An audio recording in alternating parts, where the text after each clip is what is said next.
मित्रांनो, व्हिडिओ सुरू करायच्या आधी एक डिस्क्लेमर आहे, म्हणजे तुम्ही समजून घ्या. व्हिडिओमध्ये पूर्णपणे तुम्हाला स्पॉयलर्स मिळणार आहे. चित्रपटाची कथा आणि त्याचं इंटरप्रिटेशन हे मी सांगणार आहे. त्यामुळे तुम्ही जर पिक्चर बघितला नसेल तर आधी तो चित्रपट बघून या. यू आय द मूवी हा चित्रपट बघून या आणि मग त्याचं इंटरप्रिटेशन करणारा हा व्हिडिओ तुम्ही बघू शकताय. पुन्हा एकदा सांगतोय, व्हिडिओमध्ये स्पॉयलर्स आहेत. चित्रपटाची स्टोरी तुम्हाला पूर्णपणे कळणार आहे, त्यामुळं आधी पिक्चर बघून या. चला तर मग व्हिडिओ आपण चालू करूया. हा व्हिडिओ बघा मी 3 पार्टमध्ये डिवाइड केला आहे. एक पहिलं म्हणजे चित्रपटाची स्टोरी, जे काय दाखवलेलं आहे पडद्यावर ते सगळं. त्याच्यानंतर माझं इंटरप्रिटेशन, चित्रपट आपल्याला काय सांगायचा प्रयत्न करतोय. आणि त्याच्यानंतर तिसरा पार्ट खूप महत्त्वाचा आहे, तो म्हणजे काही यूट्यूबर्स, काही रिव्ह्यूवर्सना या चित्रपटाला नावं ठेवलेत, त्यांना सडेतोड थोडंसं उत्तर द्यायचं आहे. त्यांना काहीतरी प्रश्न पडले तर त्या प्रश्नांना आपण उत्तरं द्यायची आहेत. तर चला आधी सगळ्यात आधी याची स्टोरीज तुम्हाला सांगतो. चित्रपट आपल्याला दिसतोय कसा, म्हणजे काय दाखवतंय चित्रपटामध्ये, आणि जे काय दिसलंय चित्रपटामध्ये तेच याच्यामध्ये मी तुम्हाला सांगणार आहे. आणि मग त्याचं एक्सप्लेनेशन आपण करूया. चित्रपट सुरू होतोय बघा, त्याच्यामध्ये एक थिएटर म्हणजे पडद्यावर पडतंय. सगळ्यात आधी एक नोटिफिकेशन येते, म्हणजे एक डिस्क्लेमर तिथं येतोय. जर तुम्ही हुशार असाल, स्वतःला हुशार समजत असाल तर आताच इथून निघून जा, आणि जर खुळा असाल तर हा पिक्चर बघा. आणि हे चित्रपटामध्ये एक पिक्चर लागलेला असतोय आणि त्याच्यामध्ये काही जी लोकं असतात ना, काही लोक पिक्चर बघायला गेलेले असतात आणि ती लोक पडद्यावर बघत असतात. मग ते बघूनच काही लोकांच्यामध्ये भांडणं चालू होतात की डायरेक्टर स्वतःला समजतोय काय, आम्हाला खुळं समजतोय काय, आता आम्ही तिकीट काढून इथं पिक्चर बघायला आलोय. मग काही लोक पिक्चर बघतात आणि पिक्चर बघितल्यानंतर त्या पिक्चरमध्ये हा पिक्चर बघतात, यू आय नावाचा पिक्चर बघतात. आणि ते पिक्चर बघून आल्यानंतर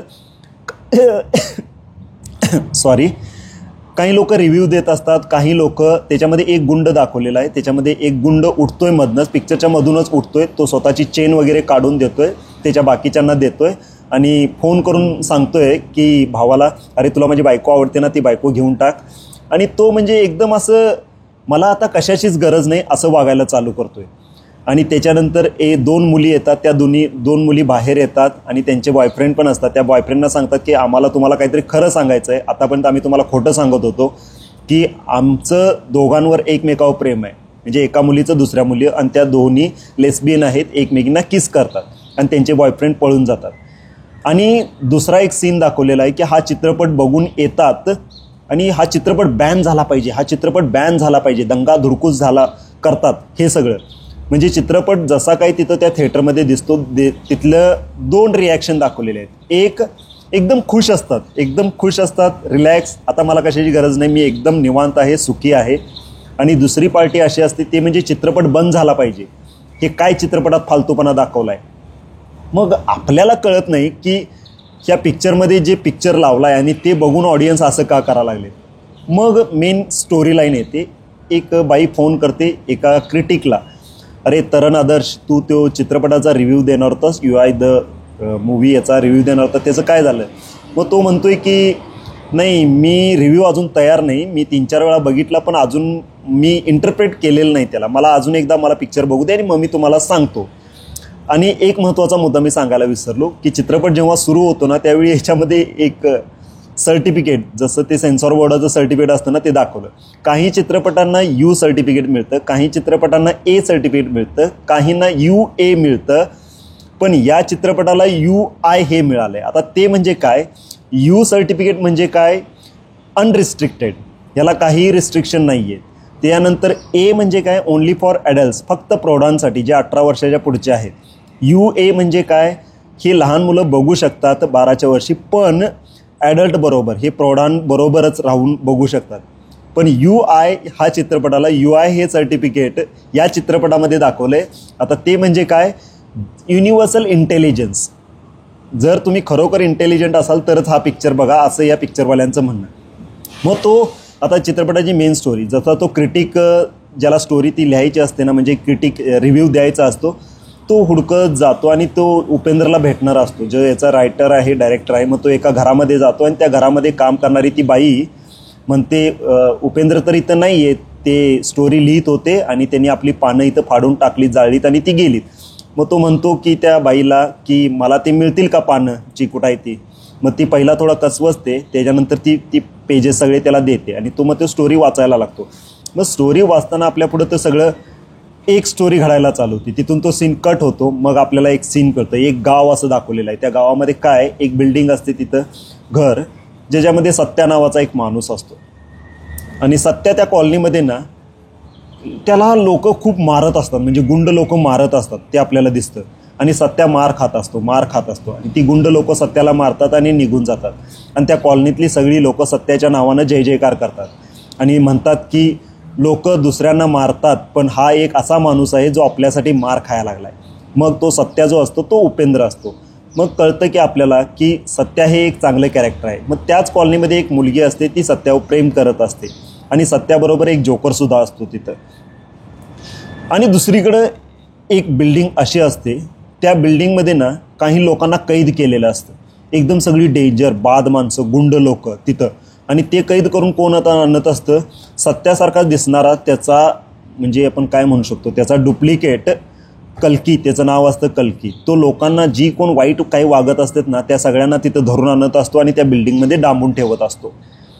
मग एके दिवशी काय होतंय की तो कल्की सत्याला धरतोय आणि डांबून आणून ठेवतोय.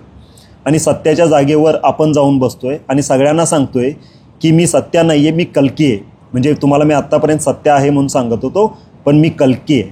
आता एवढी सगळी ही लोकं जी आहेत ना, ती लोक कल्की अवतार, म्हणजे देव आलेला आहे, आपली सिच्युएशन सुधारण्यासाठी देव आलेला आहे असं समजतात. आता कल्की जेव्हा सत्याला त्या बिल्डिंगमध्ये ठेवतो तेव्हा तिथं खूप काही प्रॉब्लेम्स असतात त्याला. म्हणजे त्याचे हात बांधलेले असतात आणि जे काही सेल असतं, म्हणजे जे काही ते बंदोबस्त त्याला केलेला असतो, जे तर कडी घातलेली असते, कुलप, खूप साऱ्या किल्ल्या तिथं ठेवलेल्या असतात, त्याला तिथून बाहेर पडायचं असतं. आता तो तिथून बाहेर कसा पडतो, तिथं खूप सगळ्या किल्ल्या असतात, पण त्यातल्या त्या कुलपाची किल्ली नेमकी कुठली हे काही त्याला कळत नसतं. मग तो एकच किल्ली उचलतोय आणि त्या कुलूप न काढता स्क्रू काढतोय तिथला आणि इझिली ते दार उघडतोय आणि जातोय. मग तिथून बाहेर पडल्यानंतर तिथं समोर असे इलेक्ट्रिक तार असते, ज्याच्यामध्ये खाली पाणी पण असतं. आणि त्या पाण्यातून मग त्या इलेक्ट्रिक कॉईलमधून जाताना इम्पॉसिबलच असतं, कारण तिथं पाण्यात वगैरे तो पडणार किंवा कॉईलचा शॉक वगैरे बसणार. मग तो काय करतो, त्याला शॉर्ट सर्किट करतो आणि तिथलं सगळं जे काही इलेक्ट्रिक जे असतं ना, ते सगळं शॉर्ट सर्किटमुळं ते बंद पडतो आणि तिथून तो बाहेर पडतो. म्हणजे तिथे इतके सगळे प्रॉब्लेम असतात त्याला. ती लोक अंधारात त्याच्यावर अटॅक करत असतात, पण त्यांना पण तो शांतपणे, एकदम शांत असा थांबतो, फोकस करतो नेमकं कुठं काय दिसा लागलेत आणि योग्य पद्धतीचा रस्ता निवडतो आणि तो बाहेर जातो तिथं. आता हे त्या सत्याबरोबर होतं. आता इकडे बाहेर कल्की काय करत असतो, कल्की त्या गावातला एक राजा असतोय, त्या राजाजवळ जातो आणि तो राजा काय करत असतो, लोकांना असं मारून मारून ठेवत असतोय, गुलाम बनवत असतोय. मग त्या राजाजवळ जातोय आणि त्याला सांगतोय की आता तू राजा आहेस ना, इथला एक मिनिस्टर आहेस ना स्टेटमधला, मी तुला सेंट्रलला पाठवतो, फक्त मी सांगतोय तसं करायचं. मग तो राजा त्याचा ऐकायला तयार होतो आणि तो सांगेल तसं करायला चालू करतो.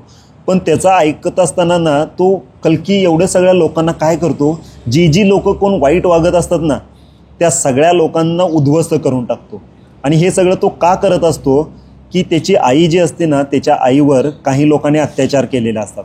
तो तिच्या आईला खुश करणार असतो आणि त्या ज्या आईवर अत्याचार झालेले असतात ती व्हीलचेअरवर असते तिथं, आणि ती खुश होऊ दे यासाठी तो सगळ्या लोकांना मारून तिथं आणत असतो आणि सगळ्या लोकांना नागडं करणार असतो. कारण का त्या सगळ्या लोकांनी स्वतःच्या स्वार्थापायी हिच्यावर अत्याचार केलेले असतात असं कल्कीचं म्हणणं असतं तिथं. आणि त्यामुळं त्या सगळ्या लोकांना तो नागडा करणार असतो. आणि चित्रपटाच्या शेवटी आपल्याला बघायला मिळतं की सत्या जो असतो ना, तो सत्या तिथून त्या बिल्डिंगमधून बाहेर येतो, जिथून आजपर्यंत कुणीच बाहेर पडलेलं नसतं. आणि इथं कल्की ह्या सगळ्या लोकांना ह्यानं गुलाम बनवून ठेवलेलं असतं. अक्षरशः जी पहिला चांगली लोकं असतात ना, म्हणजे सगळं व्यवस्थित कपडे वगैरे घातलेली, त्यांचं आता काहीच राहिलेलं नसतं. फक्त त्यांच्या अंगावर, म्हणजे त्यांची चड्ड्या तेवढ्या राहिलेल्या असतात, त्यांना पाक नागडा करतो आणि आईला घेऊन येतो तिथं आणि दाखवतो, हे बघ तुझ्यावर ह्या लोकांनी, इतक्या लोकांनी अत्याचार केला होता ना, ह्या सगळ्यांना इथं मी आता नागडा केला आहे तुझ्यासमोर, आता तर तू खुश हो, कारण हीच यांची लायकी आहे म्हणतोय. आणि त्याच्यामध्ये जो राजा असतो ना, जो एक मिनिस्टर असतो तिथं, तो मिनिस्टर, त्याचा आधी इतिहास इथं दाखवलेला आहे, तो खिसे कापो असतोय, म्हणजे चोर असतोय, लोकांचे खिसे कापत असतोय. आणि खिसे कापत कापत तो वर जाऊन एक मिनिस्टर बनलेला असतोय. आणि मिनिस्टर बनल्यानंतर कल्की त्याला येतो आणि त्याला परत खिसे कापू बनवतो, त्याला भिकारी बनवून ठेवतो.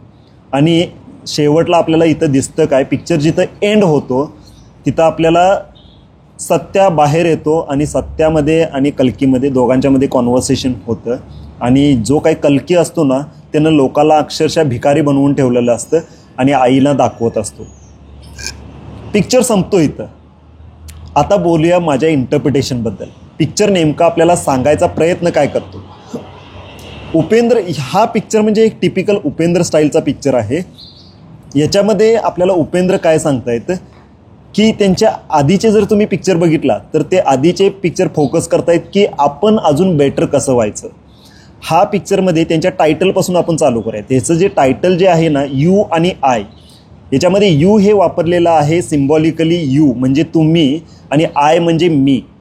आता याच्यामध्ये कल्की आणि सत्या हे जे दोन कॅरेक्टर दाखवलेत ना, हे दोन कॅरेक्टर रिप्रेझेंट करतायत चांगलं आणि वाईट, म्हणजे तुमच्यामधला चांगला पण आणि तुमच्यातला वाईट पण. आता या कल्की आणि सत्या हे जे दोन दाखवले आहेत ना, हे दोन रिप्रेझेंट करतायत तुमच्यामधला चांगला माणूस आणि तुमच्यामधला वाईट माणूस. दोघांना पाहिजे तर एक चांगलंच आहे, पण तुम्ही मार्ग कुठला निवडताय, मार्ग तुम्ही कल्कीचा निवडताय का सत्याचा मार्ग निवडताय हे तुमच्या पुढं आहे. आता स्टेप बाय स्टेप बोलूया. सुरुवातीला जे दाखवलेलं आहे ना, म्हणजे जे पिक्चर लोक बघून खुळी होतात, काही लोक खुश होतात आणि काही लोक याच्यावर बॅन आणायचा प्रयत्न करतात. जी लोक खुश होतात ना त्यांना कळतं की सेल्फ रिअलायझेशन होतं, म्हणजे स्वतःचं अस्तित्व कशासाठी आहे. म्हणजे जसं गौतम बुद्धांना रिअलायझेशन झालं होतं त्या पद्धतीचं त्यांना रिअलायझेशन होतं आणि त्यांना एक आत्मसन्मान मिळतो की स्वतःची खुशी दुसऱ्यामध्ये शोधायची नसते, आपण आपल्यामध्ये खुश राहायचं असतं, आपण जे काम करतोय त्याच्यामध्ये खुश राहायचं असतं, भौतिक गोष्टीमध्ये जास्त काही फसायचं नसतं. जसं गौतम बुद्धांनी सगळा काही त्याग केला होता आणि मग त्यांना काय मिळालं होतं, आनंद मिळाला होता. तशी ती लोकं सगळं काही त्याग करायला लागतात आणि त्यांना ती खुशी मिळते. त्याला एक टर्म वापरलेले आहे फोकस मिळाला. पण बाकीची लोकं त्याच्यावर बॅन आणायचा प्रयत्न करत असतात, कारण का त्यांना ते काही कळालेलं नसतं. जसं काय आज पण काही लोक म्हणतात बघा, गौतम बुद्धांनी ते सगळं सोडून जायला नसाय पाहिजे होतं, त्यामुळं तिथं ते होतं.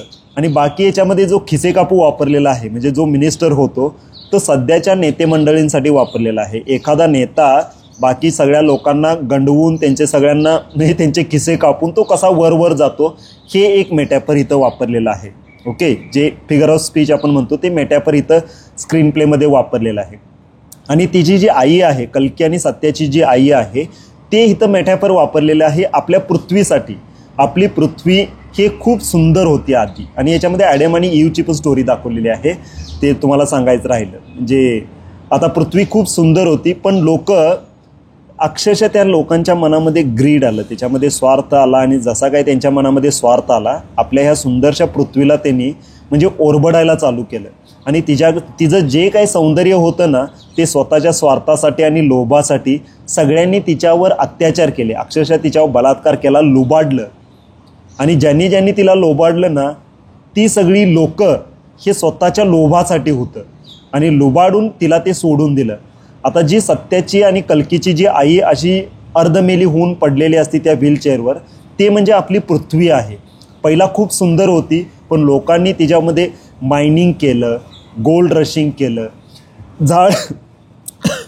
झाडं कापलीत, हे सगळं तिच्यापासून आपण हिसकावून घेतलं. आता तिच्यापासून सगळं हिसकावून घेतल्यानंतर तिच्यामध्ये राहणार काय, काहीच नाही.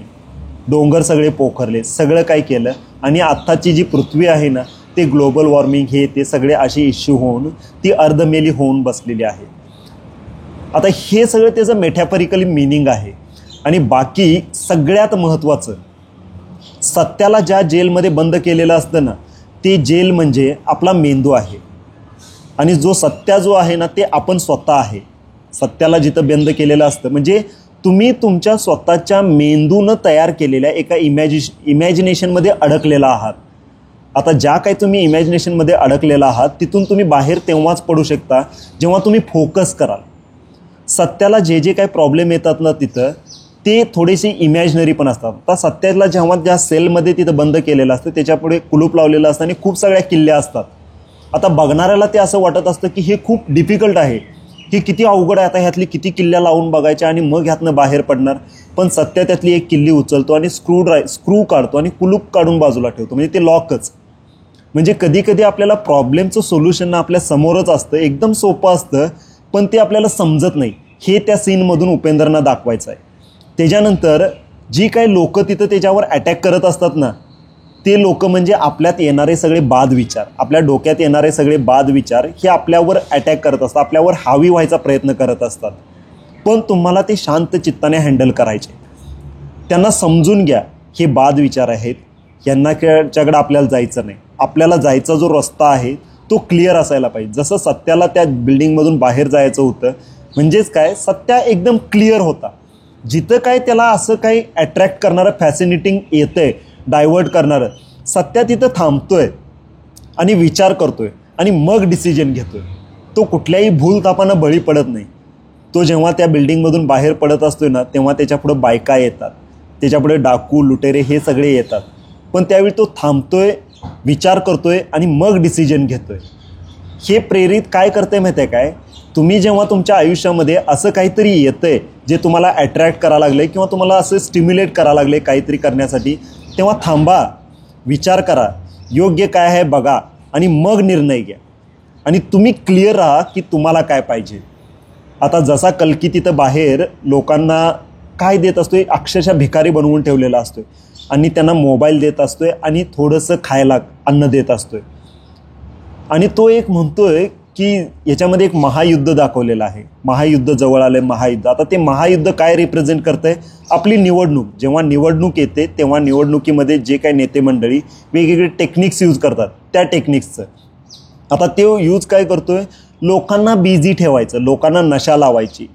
आता ते रिप्रेझेंट करतंय की जेव्हा आपल्या निवडणुका येतात, त्या निवडणुका आल्यानंतर जे काही नेते मंडळींना डायव्हर्ट करतात, लोकांना महत्त्वाचा मुद्दा सोडतात आणि दुसऱ्या मुद्द्यांकडे डायव्हर्ट करतात. महत्त्वाचा मुद्दा आपला एज्युकेशन, एम्प्लॉयबिलिटी, खाणं पिणं राहणं, अन्न वस्त्र निवारा, आपली डेव्हलपमेंट, हे मुद्दे सोडतात आणि त्या जातीवाल्यानं त्या जातीवाल्याला मारलं, हा विषय शिकवला जाऊन गेला नाही पाहिजे, हे कपडे घातलेच नाही पाहिजे, हे नियम असले नाहीत पाहिजे, असे वेगळेच मुद्दे आपल्यासमोर आणतात.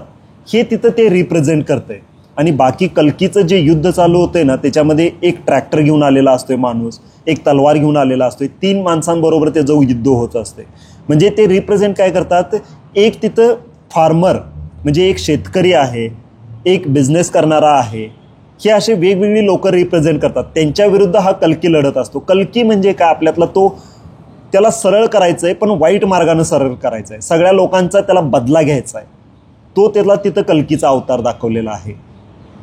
आणि ते लोकांना मोबाईल वगैरे देतोय ना तिथं, ते रिप्रेझेंट काय करतंय, आत्ता आपल्याला जे काही हे सगळं देतात ना, त्या लोकांना म्हणजे या सगळ्या मुद्द्यांपासून आपल्याला डायव्हर्ट करायचं आहे त्यांना. तुम्ही याच्यामध्ये व्यस्त राहा. आणि शेवटचा एक सीन याच्यामध्ये मस्त दाखवलेला आहे. ते काय, पोरं ती नागडी बसलेत क्रिकेटची मॅच बघत मोबाईलमध्ये आणि समोर होर्डिंग्जवर न्यूज येते की अमेरिकेनं हे विमान घेतलं, फायटर जेट विमान घेतलं. आणि ती पोरं काय म्हणतात माहिती आहे काय, अरे हे भारताचंच कॉपी केलं, आपल्याकडे आहे की असलं. मग त्यातला एक मुलगा काय म्हणतोय, अरे नाही आपल्याकडे हे नाही आहे, आपण हे असं असं करायला पाहिजे. तेव्हा ती बाकीची 3-4 जण त्याला म्हणतात तू देशद्रोही आहेस, तसं त्याला म्हणतात आणि त्याला तिथनं वरनं फेकून देतात. हे रिप्रेझेंट काय करतंय की एखादा आपल्या ग्रुपमधला असा एखादा माणूस क्रिटिकली काहीतरी ॲनालिसिस करायला गेला तर त्याला कशी वागणूक मिळते. म्हणजे तुम्ही काहीतरी क्रिटिकली बोलायला लागला की ह्या गोष्टी अशा नाही, ह्या अशा झाल्या, एक वेगळं मत जर मांडला तर तुम्ही धोक्यात असणार आहे, तुमचा जीव जाणार आहे. हे याच्यामधनं दाखवलं. आणि सगळ्यात महत्त्वाचं की सत्ता जर एका माणसाच्या हातात गेली तर ते डिक्टेटरशिप होतं, म्हणजे हुकुमशहा बनतं. आणि हुकुमशहा जर बनला तर ते देशासाठी आपल्या काही खरं नाही आहे, देशासाठी नाही तर मानवतेसाठी काही खरं नाही आहे, हे याच्यामध्ये दाखवलेलं आहे. आपल्या पृथ्वीसाठी ब्रह्मांडासाठी काही एक खरं नाही आहे, हे याच्यामध्ये दाखवलेलं आहे. हे माझं इंटरप्रिटेशन. बाकी तुमचं काय इंटरप्रिटेशन आहे ते तुम्ही मला कॉमेंटमध्ये सांगा. आता एक महत्त्वाचा मुद्दा, काही यूट्यूबर्सने असं याला म्हटलं की त्यांना हा पिक्चर कळला नाही म्हणून आवडला. तुम्हाला कळला नाही म्हणून आवडलं नाही हे सांगितलं हे ठीक आहे, पण पिक्चरला तुम्ही बाद म्हटला की, आणि बाद म्हणण्याचं एक कारण तुम्हाला सांगतो की बॅकग्राऊंड म्युझिक याच्यामध्ये असं हे बॅकग्राऊंड म्युझिक दाखवले. ते बॅकग्राऊंड म्युझिक काय रिप्रेझेंट करते मी तुम्हाला सांगतो. याच्यामध्ये उपेंद्रचा ना, तुम्ही जर म्हणजे चांगला स्टडी केला तर तुम्हाला माहीत, या पिक्चरमध्ये आपल्याला दाखवते की आपण माणूस हा ना 99 नाही 100% हा एक नेहमी त्याच्या डोक्यामध्ये विचार असतो, तो म्हणजे सेक्सचा. नेहमी कामवासना त्याच्या मनामध्ये भरलेलीच असते. त्यामुळं नेहमीचं जे बॅकग्राऊंड जे दाखवलेलं आहे ना त्याच्यामध्ये, ते म्युझिक घेतलेलं आहे. ते बॅकग्राऊंड म्युझिक वाला आहे ना, की कामुक हा माणूस नेहमी असतो. तो काही जरी झालं तरी सेक्स त्याच्या डोक्यातून जात नाही. जेव्हा तो खरोखर बुद्ध बनतो ना, तेव्हाच त्याच्या डोक्यातून जातो. त्यामुळं ते बॅकग्राऊंड म्युझिक ते घेतलं आहे. आणि बाकी हा पिक्चर सगळ्यांच्यासाठी नाहीच आहे. तुम्हाला डोकं लावायला पाहिजे. बाकी माझं एक्सप्लेनेशन तुम्हाला कसं वाटलं ते कॉमेंटमध्ये सांगा. आणि मी मुद्दा काही मिस केला असेल तर नक्की तुम्ही कॉमेंटमध्ये सांगा. व्हिडिओ आवडला असेल तर चॅनलला सबस्क्राईब करा. व्हिडिओला लाईक आणि शेअर जरूर करा.